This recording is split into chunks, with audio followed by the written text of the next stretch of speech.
Olá, meu povo! De partida eu quero parabenizar todas e a todos que foram aprovados. O SISU saiu hoje. Comemorem. Aproveito para agradecer a quem efetivamente contribuiu com sua conquista. Então eu deixo aqui registrada a minha alegria. E lembro que ainda tem ProUni e FIES, de tal modo que aprovações ainda virão nos próximos dias. Mas aí o foco deste vídeo é fazer alguns comentários endereçados às pessoas que não foram aprovadas. Eu sei que o assunto é meio indigesto, meio incômodo, mas eu julgo absolutamente necessário. Só antes eu peço novamente que me ajude no canal. Se ainda não é inscrito, se inscreva no canal, senta o dedo aí no like, deixa seu comentário, compartilha com amigos. Se você é novo ou nova por aqui, eu sou Franklin Luan, professor mestre doutor em psicologia, estudante de medicina em Universidade Federal e vivenciei 5 reprovações até ser aprovado. Então vamos falar sobre reprovação e sobre aquilo que a gente pode aprender com ela. Quem me acompanha no canal sabe que o meu público-alvo são estudantes que fazem Enem e outros vestibulares, mas eu entendo que os meus comentários conseguem ou conseguirão atingir também aquelas pessoas que são concurseiras, inclusive uma irmã minha concurseira. Para começo de conversa, eu diria que só quem experimentou uma reprovação, claro, depois de se dedicar muito, consegue conceber e dimensionar precisamente os sentimentos incômodos que ela nos acarreta. Tristeza, desapontamento, não deveria, mas uma certa dose de vergonha acompanha esse processo. É muito difícil, mas entenda uma coisa que pode servir como alento. É normal haver muitas reprovações antes de ser aprovado. Eu não vou precisar estatisticamente, esse número, mas eu não temeria dizer que nem talvez 20% dos alunos que são aprovados, por exemplo, na faculdade de medicina, são aprovados na primeira tentativa. Então, o comum, a normalidade, orbita em torno de reprovações que antecedem a aprovação. Acreditem, a exceção é passar na primeira tentativa.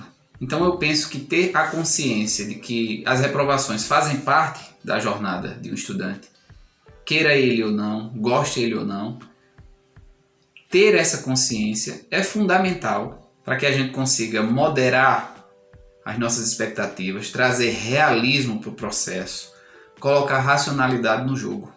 E aí eu repito, é importante aceitar isso. Aceitar uma reprovação não significa se conformar a ela, mas é entender que ela é um elemento obstaculizando, o seu percurso e que é possível aprender com ela, ainda que seja a preço ou a custo de algum grau de sofrimento. Quando a gente está iniciando uma jornada de estudos, uma nova temporada de preparação, inclusive já há pessoas que iniciaram porque perceberam, desde o Enem, por exemplo, que a nota não seria suficiente. Ou seja, pessoas que já realisticamente notaram que era necessário estudar novamente. Mas aí nesse início, a empolgação, o entusiasmo, que são importantes, mas se não forem bem geridas, ou bem geridos, pode nos impedir de fazermos uma leitura realista do processo. E aqui uma coisa que às vezes é até incômoda de ouvir, mas é importante considerar que quando você começa uma caminhada, já existem pessoas que vêm trilhando esse mesmo caminho antes de você. E com isso há uma tendência maior dessas pessoas serem aprovadas antes de você. É como uma espécie de fila. E aí tem que ter paciência, esforço, persistência para que cada vez mais você se aproxime daquilo que você quer. O que me incomoda, mas assim, me incomoda profundamente, é o fato de nós sermos bombardeados com narrativas, com discursos de que você estudando em pouco tempo você passa, que é um processo simples. Tomara que você passe na primeira tentativa, mas como a gente sinalizou, essa não é a regra. E esse discurso florido, perfumado, essas propagandas motivadoras, às vezes com uma motivação vazia, ilusória, pode encobrir o que a realidade aponta, que é um percurso sofrível, sacrificante e, não raramente, demorado. E aí, pelo amor de Deus, espero que vocês entendam que eu não estou querendo sabotar o sonho de vocês, mas atentem para não aderirem acriticamente a esses discursos de facilidade, de que é um processo simples, tranquilo, porque não é. E aí eu falo por experiência própria, por conhecimento de causa. Eu já cedi a esse apelo de cursinhos, de pessoas aqui no YouTube inclusive, de que em 6 meses, em 3 meses, em pouco tempo, não precisa ser um processo sofrido. Talvez não precise. O problema é que é sofrível. E aí eu aderi a esses discursos e fui acumulando reprovações, até perceber a fragilidade, o esvaziamento desse discurso. E aí, após a cada reprovação eu vivia e via outras pessoas tendo diversas reações. Eu, particularmente, nunca gostei, nem nunca funcionou comigo, melhor dizendo, essa ideia de que foi reprovado, no outro dia senta, coloca a bunda na cadeira e retoma os estudos. Podem até funcionar com vocês, mas comigo não funcionava. E se me permitem, eu não aconselho esse tipo de tática. Gente, toda dor, toda tristeza, toda frustração demanda um tempo para ir se acomodando na sua vida. Em psicologia, até já falei isso aqui em outro vídeo, frequentemente a gente usa a expressão elaborar o luto ou fazer um trabalho de luto. O que é isso? É percorrer as etapas necessárias até você aceitar um fato irrevogável. Então, quando a gente se depara com uma reprovação, de certa forma a gente vivencia, né, um luto, uma desilusão. E aí, nesse momento, eu entendo ser importante respeitar esse momento em que o emocional se sobrepõe à clareza das decisões que você pode tomar. E aí, quando o emocional está preponderando, talvez não seja a melhor hora de tomar decisões, de refletir sobre novas estratégias. Porque, ao que me parece, não é a velocidade da retomada dos estudos que é o mais decisivo, mas a constância, a maneira como você encara todo o processo. Porque eu entendo ser importante esperar, né, passar, assentar, né, esses afetos que são incômodos e que provêm dessa reprovação. Você certamente, se você já passou por uma reprovação, você sabe que você começa a se questionar acerca da sua competência. Será que esse curso é para mim? Será que não seria melhor fazer outro curso porque eu já estou totalmente desgastado, em processo às vezes de deterioração da saúde mental? Será que eu tenho competência realmente para passar no curso? Por exemplo, como medicina, acredito que a maior parte dos que me seguem pretende fazer o curso de medicina. Esses pensamentos, geralmente, eles se nutrem dessa emoção. Eles surgem, melhor dizendo, dessa emoção. Então, talvez seja importante deixar essas emoções acontecendo sem que você precise tomar nenhuma decisão de imediato. E aí você vai perceber que à medida que o tempo passa, que essas emoções vão sendo drenadas, esses pensamentos vão se afastando e você vai perceber que eles não fazem tanto sentido. É claro que cada pessoa tem o seu tempo próprio de processar, né, toda essa emoção, toda essa situação. Eu, particularmente, demorava 2, 3 semanas e aí só depois, sem desespero, eu ia retomando o planejamento, que iniciava de forma lenta e gradual. E tão importante quanto o planejamento, ou anteriormente, inclusive ao planejamento, vinha uma fase de reflexões sobre o que aconteceu. Porque a gente não pode esquecer de que toda reprovação reflete alguma ou algumas falhas na preparação. E aí você tem que se examinar. Será que você estudou todo o conteúdo, não negligenciou nada? Será que fez questões, simulados, revisões suficientemente? Você negligenciou o aspecto emocional, o aspecto de atividade física, de que tanto fala aqui no canal? Então tudo isso precisa ser posto em exame para que a sua reprovação indique o que você precisa rever em termos de estratégias de estudos. E aí depois disso você sim retoma, de forma lenta, como eu disse, para ir se readaptando, se reacostumando à rotina, que naturalmente vai sendo cada vez mais preenchida. E aí eu vou trazer alguns pontos que eu acho interessante, que eu levei em consideração e eu acho importante que talvez vocês façam esse exercício também. A primeira e talvez a mais honesta coisa é: assuma a sua parcela de responsabilidade no resultado. É claro que existem condições e condições, existem fatores que estão além do seu alcance, do seu controle. Isso é óbvio, não estou nem tratando disso. Mas que existe sim uma parcela de responsabilidade sua no processo, existe. A gente tem uma tendência a delegar, a projetar, né, em outras pessoas, em outras entidades, o que é que seja, no acaso, a responsabilidade pelos problemas que a gente carrega. Mas isso, nesse ambiente de Enem, de prova, de preparação, isso não cabe. Porque assim, a gente não tem nem muito tempo para gastar deliberando sobre isso. Eu não passei porque o vizinho fazia muito barulho, ou porque o meu local de prova estava extremamente desconfortável. Passou. Isso não volta mais atrás. Passou.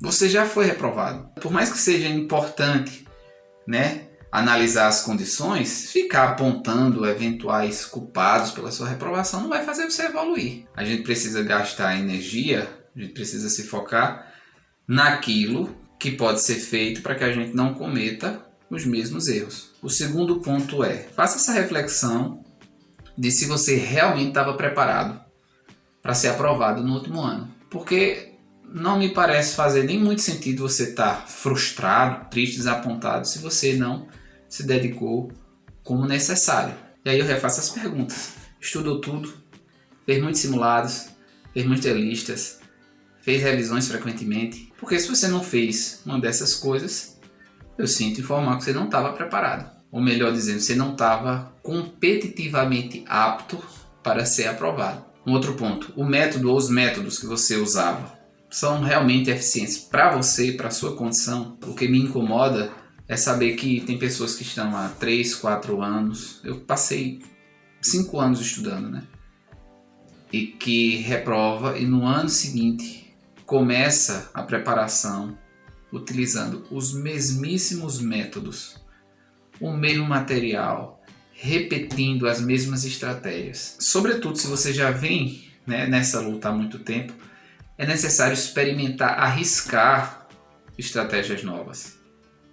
Falando de mim, eu fazia isso todo ano, mesma coisa, planejamento, assistir videoaula, papapá. Não dava certo. No ano da minha aprovação, claro que eu já tinha acumulado saberes importantes para me tornar mais competitivo. Eu mudei minha estratégia, fiz. E aí eu não quero que vocês façam necessariamente a mesma coisa, só estou dizendo, querendo exemplificar a parte da experimentação. Basei a minha preparação em simulados, quase que diários, a correção dos simulados, revisões, revisava por resumos, por listas de exercícios e não negligenciei a parte de exercício físico. Então o que eu poderia dizer? Conserve aquele que para você está dando certo, mas se abra a possibilidades de novos métodos. Teste. Está começando agora a jornada, dá tempo. Mesmo que você se sinta inicialmente inseguro. Com o tempo você se habitua. Outro ponto, analise como foi seu desempenho em cada disciplina. Digamos que o seu calo seja ciência da natureza e é necessário pontuar bem para que você consiga ser aprovado naquilo que quer. Pontuar bem em ciência da natureza, ataque ciência da natureza. Dedique-se especialmente, não exclusivamente, mas especialmente à ciência da natureza. Então fazer essa análise das disciplinas em que há mais defasagem ou que são mais importantes em termos de peso para o seu curso é fundamental. Outro ponto, analise a sua estratégia de provas. A gente tem um ano inteiro, né, praticamente daqui para o Enem, um ano letivo, vamos dizer assim. E há tempo também suficiente para você testar, até encontrar aquela que é mais eficiente e a mais cômoda para você. O que não dá é para chegar novamente no dia do Enem sem uma estratégia e perder questões que você sabia por dificuldade de gerir tempo. Então teste estratégias de resolução de provas, encontre aquela que é mais eficiente e repita. Repita até enjoar. Aliás, isso é aplicável também para redação. Se você gosta de modelos de redação, faça a mesma coisa. Encontre um modelo que mais se adequa à sua forma de pensar e repita ad nauseam, que no dia da prova você não vai ter problema com o tempo de redação. Outra coisa, por fim, importante, é depois de fazer esse exame, essa reflexão, né, do que está errando na sua preparação, depois de reavaliar, por exemplo, o que mais errou na prova, se errou por falta de tempo, por falta de controle emocional, por dificuldade de conteúdo, enfim, depois de tentar mapear, né, essas eventuais falhas, pegue essas informações e passe a planejar o seu estudo no sentido de contemplá-las. Quem vai fazer isso por você? Sou eu? Ou eventualmente até um assessor? A gente pode ajudar de alguma forma, mas quem tem que fazer é você esse exercício. Eu bato sempre nesse ponto, nessa tecla. Ser competitivo, onde quer que seja, a gente está falando aqui do Enem, exige algum grau de autonomia. Você tem que assumir as rédeas em algum momento da sua forma de lidar com tudo isso. E esse exercício autorreflexivo é você que pode e deve fazer. Agora, se você está estudando direitinho, está corrigindo as falhas que você vislumbra, você está fazendo muitos simulados, repare quanto eu falo em simulados. Se você está estudando, revisando bem, cumprindo com toda a matriz de conteúdos, se você não está negligenciando o aspecto emocional, o aspecto de atividade física, o que eu posso pedir é uma certa dose de paciência, porque a sua hora vai chegar. Assim, é muito difícil de não chegar. Pode ser que demore mais ou menos até você ajustar, mas chega. Eu passei 5 anos vivenciando isso e eu tenho a mesma. Eu sei que vocês têm em algum lugar recôndito da cabeça de vocês uma certa desesperança convivendo com uma certa esperança. Às vezes a desesperança prepondera, às vezes a esperança toma a rédea, o controle, mas se você está tentando continuamente corrigir as falhas e reforçar os pontos positivos que você tem na sua preparação, vai chegar. A aprovação vai se aproximando. O que eu peço é não desista se você realmente quer uma determinada vaga e também se as condições permitirem, né, você continuar estudando. Tudo bem? Eu vou ficando por aqui. Nas próximas semanas terão mais vídeos, a gente vai começar a retomar toda essa história e falar em planejamento, enfim, como estudar, como se preparar melhor para aumentar as chances de aprovação. Tudo bem? Eu agradeço de coração, forte abraço e até mais.